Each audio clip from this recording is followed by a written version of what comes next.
¿Cómo están, queridos hermanos? Dios les bendiga. Pues aquí estamos una vez más para poder compartir con ustedes este tercer tema de este retiro de Querigma que pues estamos teniendo, porque estos temas son como no para estudiar, sino para en un momento de oración, de ahí de retiro en tu casa, puedas vivir cada uno de estos temas que pues estamos compartiendo.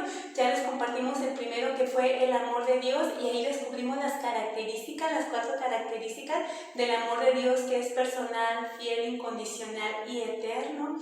Ese Dios con mayúscula, de amor con mayúscula, que siempre está buscando la oportunidad de demostrarnos ese maravilloso amor que tiene para cada uno de nosotros. El segundo tema fue el pecado, y la definición más interesante de esta palabra pecado pues es no dejarse amar por Dios. El pecado nos hace rechazar ese amor que Dios tiene por cada uno de nosotros, y no es porque Dios no te ame. Acuérdate de lo que dice la palabra, que Dios ama al pecador, pero no al pecado. Entonces Dios nunca va a dejar de amarte, tú pecador, yo pecadora, nunca nos va a dejar de amar, pero por supuesto que no va a amar el pecado que nosotros pues consciente o inconscientemente vamos realizando en nuestra vida. Entonces, para que nosotros podamos experimentar ese amor de Dios, ese acercamiento a Dios, porque acuérdate que quien peca es quien se aleja de Dios, porque muchas veces no se siente digno o digna, o simplemente porque no me interesa el amor de Dios. Yo vivo muy a gusto aquí en mi pecado, en mi vida de oscuridad. Ahí sí vivo feliz, entonces por eso rechazo el amor de Dios. Este tema está muy interesante porque nos tiene que llevar a descubrir qué nos deja la vida de pecado y qué nos deja la vida en Dios. Y ya si yo he reflexionado, pues tiene que haber una metanoia, un cambio de conducta. Eso significa la palabra metanoia, un cambio de conducta, donde el pecado, cuando ya es descubierto, te invita a una conversión. Convertirme de mi negatividad, de mi pecado, y convertirme a la vida de Dios. Y para eso se necesita una metanoia o un cambio de conducta. Pues esos son los 2 temas anteriores que hemos visto, y para este tema que está hermosísimo, pues vamos a iniciar con un momento de invocación al Espíritu Santo. Invoquemos a ese Espíritu Santo que es nuestra luz y nuestro guía, el que nos ayuda a entender este mensaje de salvación que Dios tiene para cada uno de nosotros. Ven, Espíritu Santo, invocamos tu presencia en nuestra mente, en nuestro corazón, en nuestro espíritu, en todo nuestro ser. Ven, Espíritu Santo, y ayúdanos a que este tema que vamos a ver el día de hoy sea muy profundo para nuestra vida espiritual y se quede grabado y sellado en nuestro corazón. Espíritu Divino, nos consagramos a ti. Amor del Padre, amor del Hijo, dulce consolador, bendita Trinidad. Ven, ven, presencia divina, Espíritu Santo, ven aquí. Oh luz de las almas, oh fuego bendito, Espíritu Santo, ven. Ven, ven, presencia divina, Espíritu Santo, ven aquí. Oh luz de las almas, oh fuego bendito, Espíritu Santo, ven. Espíritu Santo, ven. Ven, Espíritu Santo, y llena los corazones de tus fieles y enciende en ellos el fuego de tu amor. Envía, Señor, tu Espíritu, y todo será creado y se renovará la faz de la tierra. Amén. En nombre del Padre, del Hijo y del Espíritu Santo. Amén. Bueno, queridos hermanos, este tema tan maravilloso que vamos a compartir el día de hoy se llama Jesús nos reconcilia con Dios, o bien Jesús el Salvador de los hombres. Tiene estos dos títulos, este tema, y los dos pues nos hablan de este sacrificio maravilloso que hizo nuestro amado Jesús por cada uno de nosotros. Nos dice en el evangelista San Juan en el prólogo que el Verbo se hizo carne y habitó entre nosotros. Él, Jesús, por su inmensa misericordia, aceptó ese plan de salvación y para poder llevarlo a cabo, pues tuvo que encarnarse. Para poder salvar al hombre, tenía que entender al hombre, porque el hombre tenía esa tendencia hacia el pecado. Entonces, para eso era necesario que nuestro amado Jesús tomara la condición de hombre. Y por eso Jesús tiene las dos naturalezas, la divina y la humana. Y bueno, dice aquí, fíjense bien, que solamente Dios podía salvarnos, solamente Dios podía salvarnos y liberarnos, solamente Él tenía ese poder por medio de Jesucristo. Solamente Dios tenía el poder de salvarnos y de liberarnos y solamente por medio de Jesucristo. Por eso vuelvo a repetir que hubo la necesidad de la encarnación del Hijo de Dios. Dice, lo primero que el hombre tiene que hacer es reconocer su verdadera situación, tal como lo revela la palabra de Dios en los siguientes textos. Todos pecaron y quedaron privados de la gloria de Dios, nos dice Romanos 3:23, y Romanos 6:23 nos dice, la paga del pecado es la muerte. Aquí nos está diciendo que el hombre tiene que reconocer su situación para que pueda llegar, como les decía ahorita, a una conversión. Yo tengo que hacer lo que hizo el hijo pródigo. Nosotros en el hijo pródigo podemos ver este cambio, esta metanoia, porque él pide toda su herencia, se va y la malgasta en el libertinaje, pero él se da cuenta. Fíjense que a veces una necesidad nos puede llevar a la conversión, como pasó con el hijo pródigo. Él se convirtió, ciertamente, porque ya no tenía que comer, no tenía ya ni un centavo, pero pues Dios se vale de esas situaciones para que nuestro corazón se convierta. Él cuando se ve sin nada, es cuando dice, entró en sí mismo y dijo, en la casa de mi padre, pues tengo todo lo necesario, ¿no? Y aquí no tengo nada. Entonces, pero gracias a esa necesidad del hijo pródigo es como él pudo entrar en sí mismo y reconocer la vida del libertinaje que estaba viviendo, que no le dejaba nada porque no tenía ni amigos, ni un trabajo, no tenía nada. Entonces en esa necesidad él se encuentra con Dios. Entonces muchas veces en nuestro pecado o en nuestra nada es cuando nosotros tenemos la oportunidad de regresar a la presencia de Dios. Y por eso es bien importante que nosotros nos sintamos así como el pecadores. Dice Romanos 3:23, todos pecaron y quedaron privados de la gloria de Dios. Entonces todos los que estamos aquí somos pecadores porque es la herencia que nos dejó nuestros primeros padres, Adán y Eva. Como le llamaríamos esa herencia, la concupiscencia. ¿Qué es la concupiscencia? Es esa tendencia, esa debilidad ante el pecado. Pero nosotros tenemos una voluntad que nos puede ayudar a luchar contra esa tendencia que tenemos, ¿sí? Decir, yo no quiero pecar y por tu voluntad puedes no hacerlo. Entonces lo primero que tenemos que hacer es reconocer nuestra naturaleza de pecadores. ¿Y quedarnos ahí? No, por supuesto que no. Fíjense bien, dice, ustedes estaban en la muerte a causa de sus delitos y pecados. El pecado nos trae la muerte. Fíjense, ustedes estaban en la muerte a causa de sus delitos y pecados. Ustedes seguían la mentalidad de este mundo, ¿sí? Este mundo que nos ofrece tantos manjares, ¿sí? Pero que esos manjares nos pueden llevar a perder la salvación. Y hacían la voluntad de Satanás, que es el que actúa en los que se rebelan contra Dios. Fíjense qué interesante, todos nosotros éramos incrédulos. ¿Por qué? Porque vivíamos bajo nuestros propios deseos. Así era como el hombre vivía, ¿no? En esa tendencia hacia el pecado, en ese libertinaje. Y tiene que suceder algo. Y bien, tiene que venir Dios a salvarnos.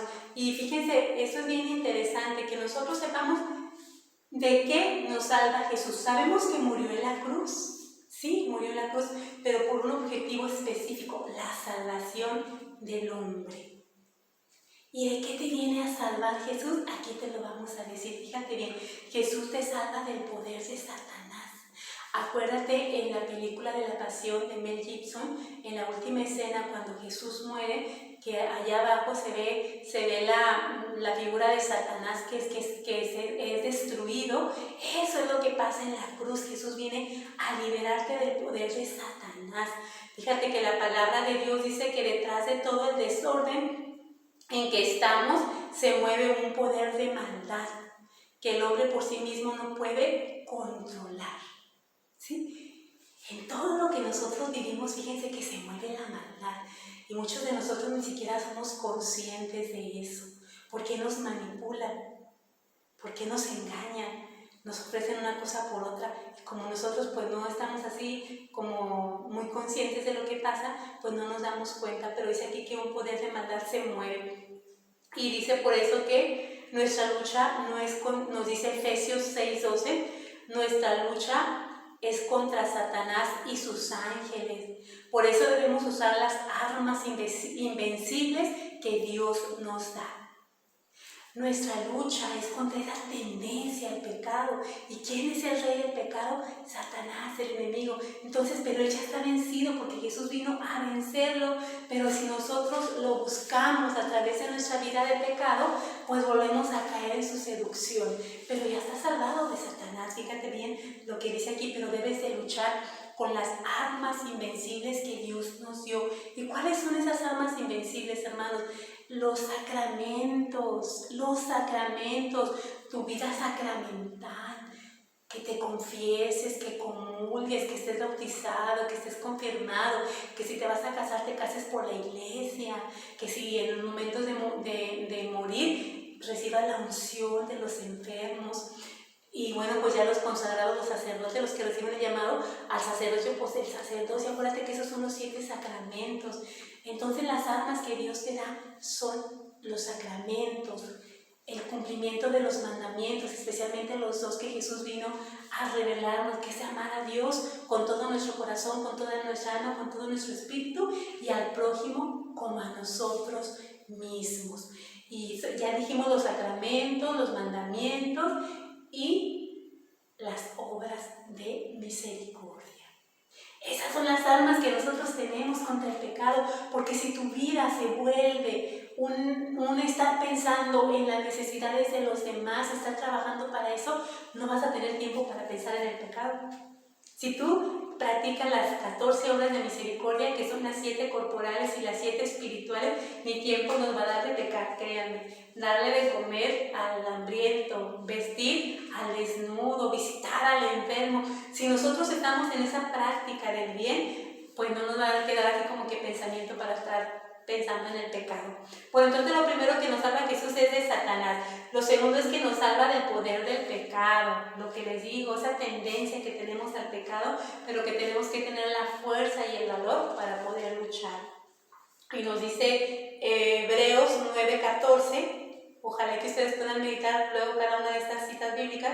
Hebreos 9:14 dice, la sangre de Cristo nos purifica de nuestros pecados, pues por el Espíritu Santo Cristo se ofreció Él mismo al Padre como sacrificio sin mancha.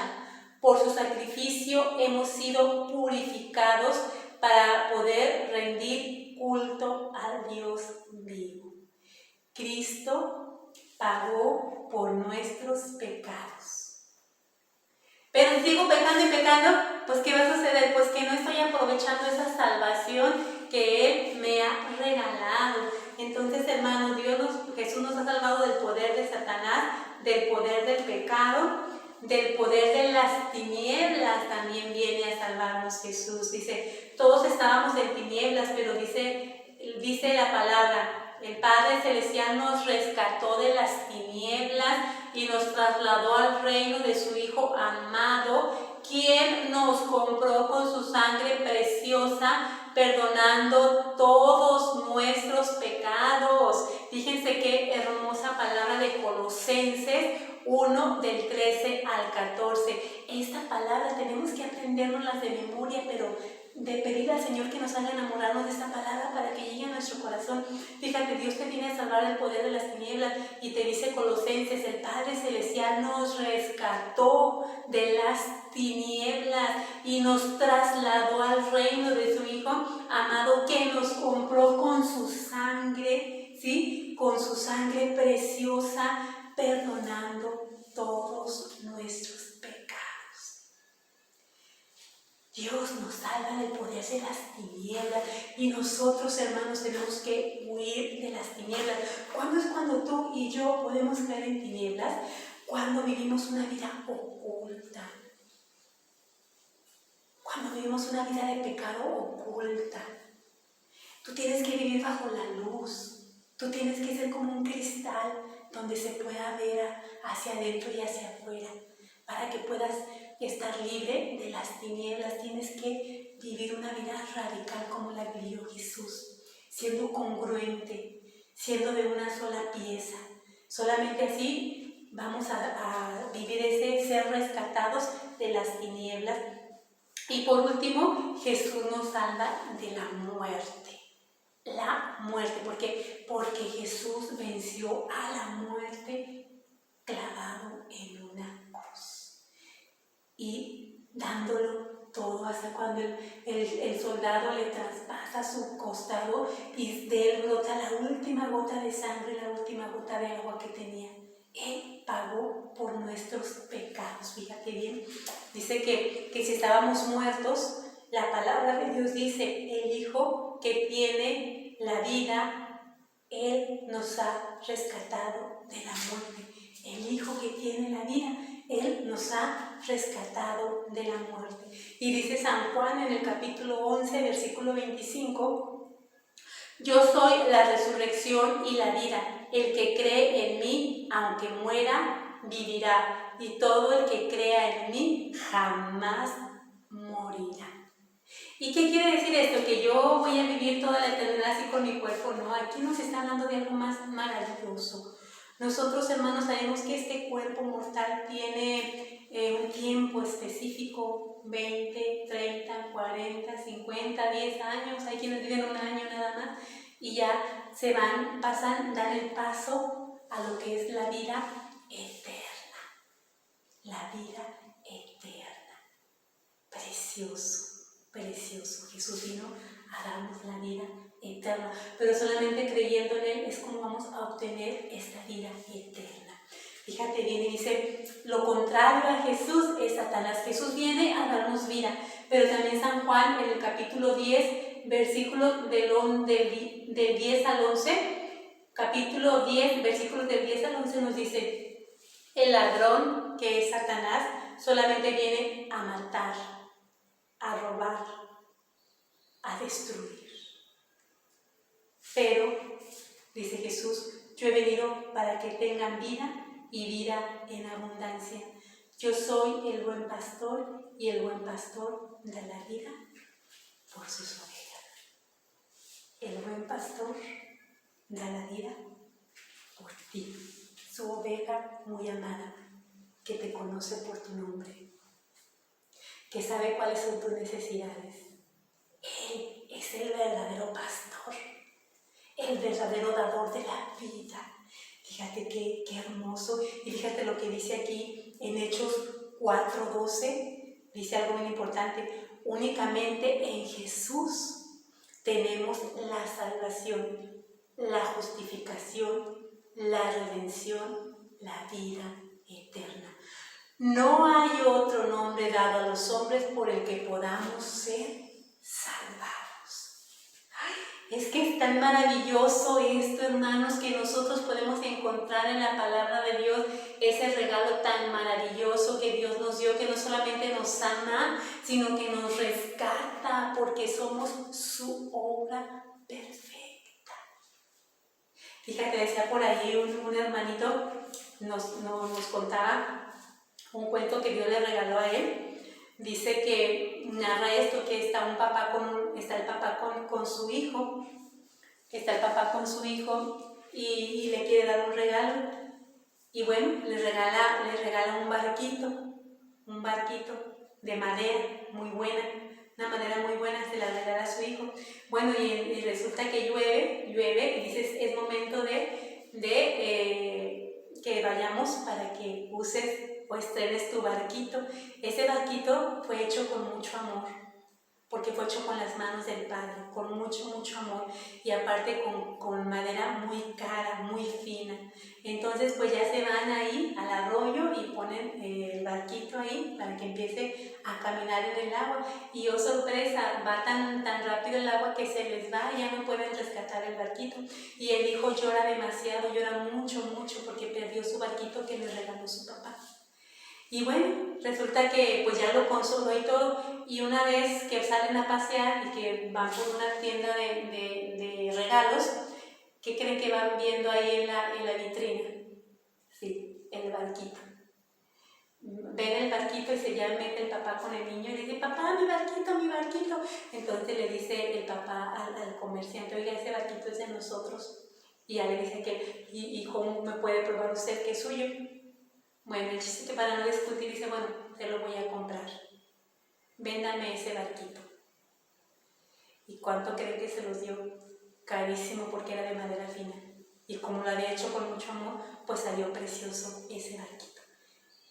Y el padre saca todo lo que trae, compra el barquito y se lo da a su hijo. ¿Cuál es la moraleja, hermanos? Que Dios nos crea y Dios nos da ese regalo de la salvación. Primero nos lo regala y luego nos lo compra a través de la sangre preciosa de su Hijo Jesús. Dios nos regala la salvación, pero con nuestro pecado la vamos perdiendo. Ese barquito es esa salvación que Dios te regala, pero por nuestra imprudencia y debilidad al pecado perdemos ese barquito.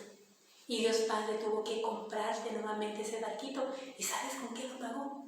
Con la sangre preciosa de su único Hijo. Como nos dice San Juan 3:16. Porque tanto amó Dios al hombre que le entregó a su Hijo único, para que todo el que cree en Él no muera, sino que tenga vida eterna. ¿Cómo ves? Te hace y te compra a través de la salvación. Hermanos, es un regalo muy grande, muy hermoso. Esta salvación es como un cofrecito que Jesús te da ahí desde su cruz. Si pudiéramos verlo, bajar sus manos de esas donde fueron clavadas, agarrar un cofre y regalarte la salvación, que le costó todo, porque dice Isaías 53, que no tenía ni apariencia ni presencia, como ante quien se tiene que voltear el rostro por tan desfigurado que estaba. Ahí compró tu salvación. Y tú y yo pagamos esa salvación, y tú y yo vivimos como salvados. Son dos respuestas que tú le tienes que dar al Señor. Desde tu corazón, desde tu amor a Dios, desde tu... Fíjense bien que acabamos de tener un retiro con jóvenes, y yo les decía a los jóvenes, nosotros tenemos muchos planes y proyectos como jóvenes, pues una carrera, un matrimonio, un carro, un celular, y te decides por eso, por ese objetivo, pero pierdes de vista el gran objetivo, el que es sacarte la lotería mayor, que es vivir una eternidad con el que te salvó. ¿Qué estás haciendo tú por vivir tu eternidad con quien te salvó? Ese debería ser tu primer proyecto o objetivo. Vivir una vida de acuerdo a los mandamientos. Vivir una vida sacramental. Vivir una vida de obras de misericordia. Y es así como tú te vas a ganar el reino de los cielos. Así es de que, hermano, la salvación es tuya. Solamente tienes que tomar ese cofre, guardarlo en tu corazón, y que cada vez que vayas a pecar, recuerdes, Dios me salvó de Satanás, Dios me salvó del pecado, Dios me salvó de las tinieblas y Jesús me salvó de la muerte. Así es que yo te voy a pedir que cerremos nuestros ojos un momento y le digamos gracias Jesús, gracias por ese regalo de la salvación que nos has obsequiado. Gracias por ese gran tesoro, que cada uno de nosotros podamos valorar nuestro amado Jesús, este gran tesoro. Y ahora yo te voy a pedir que abras tus ojos y contemples. Yo quisiera que lo contemplaran así como yo, porque tiene unos ojos maravillosos, maravillosos que son tan reales, pero ahí donde tú estás, contempla, porque aquí está la misma. ¿Por qué murió Jesús? Por misericordia. Entonces con este cantito vamos a decirle que aceptamos su salvación. Jesús, Hijo de David, ten piedad de mí. Jesús, Hijo de David, ten piedad de mí. Quiero ver tu luz gloriosa, quiero ver tu inmensa gloria, contemplar tu rostro santo, quiero ver tu santidad, quiero ver tu luz gloriosa, quiero ver tu inmensa gloria, contemplar tu rostro santo, quiero ver tu santidad, quiero ver tu santidad. Gracias Jesús por tu gran amor, gracias por esa misericordia infinita que tienes para cada uno de nosotros. En el nombre del Padre, del Hijo y del Espíritu Santo. Amén. Bueno, hermanos, que Dios los bendiga. Todavía nos quedan 2 temas más para compartir con ustedes. Ojalá que cada uno de ellos sea de abundante bendición para usted y para su familia. Dios le bendiga.